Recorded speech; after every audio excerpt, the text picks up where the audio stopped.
Object के position को हम लोगों ने डिसाइड किया रेडिएशन मेथड के द्वारा। स्केल लिया और स्केल के अनुसार उसको जो स्केल आ रहा था उसको पॉइंट को कट करके वो पोजीशन हम लोग उसका प्लॉट कर रहे थे।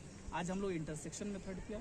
इंटरसेक्शन मेथड में ऑब्जेक्ट के पोजीशन ज्ञात करने के लिए 2 इंस्ट्रूमेंट स्टेशन की आवश्यकता थी। दोनों इंस्ट्रूमेंट स्टेशन ऐसा होना चाहिए जो दोनों इंस्ट्रूमेंट स्टेशन से जो ऑब्जेक्ट का प्लॉटिंग करना है वो ऑब्जेक्ट दिखे। हमारा पहला इंस्ट्रूमेंट स्टेशन ये था जो ये है, और बी ये था। हमने सबसे पहले ए पे सेंटरिंग किया अपना प्लेन टेबल, वहाँ से ये पोजीशन का सेंटर डिसाइड किया इंस्ट्रूमेंट स्टेशन। वहाँ से जो 3 ऑब्जेक्ट दिखे, तीनों पॉइंट को हमने एरो बनाया। इंटरसेक्ट नहीं किया, वो मेज़र भी डिस्टेंस नहीं किया कि कहाँ पे है स्केल के अनुसार। सिर्फ क्या किया, उस पोजीशन को हमने ऐसे रे बना के छोड़ दिया, मेज़र नहीं किया था, ठीक है। और उसी फर्स्ट इंस्ट्रूमेंट स्टेशन से ए से बी पोजीशन को हमने देखा, ठीक।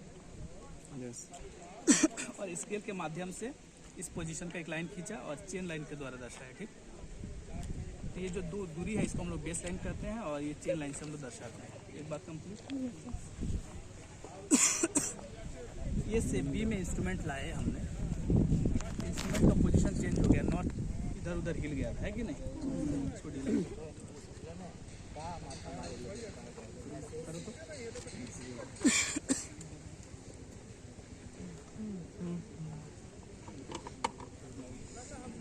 अब ऐसे करके अगर लाइन खींच दे तो क्या ये पॉइंट जो यहाँ मिला था यहाँ मिलता कि आगे जाके यहाँ मिलता ना, कहीं दूसरी जगह मिलता।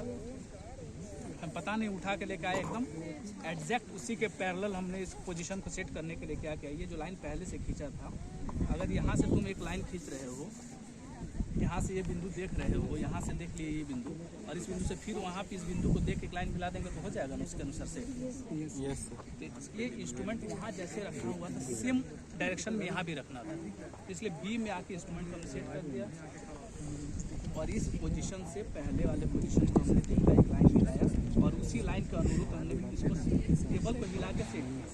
यानी ये स्टेशन पे टेबल का जो पोजीशन था जिस डायरेक्शन में था उसी डायरेक्शन और उसी पोजीशन में भी शिफ्ट कर दिया। यहाँ हम ऐसे जा रहे हैं, यहाँ भी ऐसे ही जा रहे हैं, हमारे नॉर्थ वही रहे, बस दूरी बढ़ जाएगा। लेकिन ऐसे हो जाएंगे तो क्या हो जाएगा, इतना दूरी हमारा पूरी हो जाएगा। तो पैरेलल इसको हमने शिफ्ट किया, जो पोजीशन वहाँ था सेम पोजीशन यहाँ लाया। इसके लिए यहाँ से हमने उसको पुराने पोजीशन को देखा और लाइन को मिलाया, टेबल को मिलाते हुए इस लाइन में मिला दिया, यानी सेट हो गया। इंस्ट्रूमेंट स्टेशन बी हो गया। यहाँ से हमने फिर पुनः जो पहले देखा था उसको हमने देखा।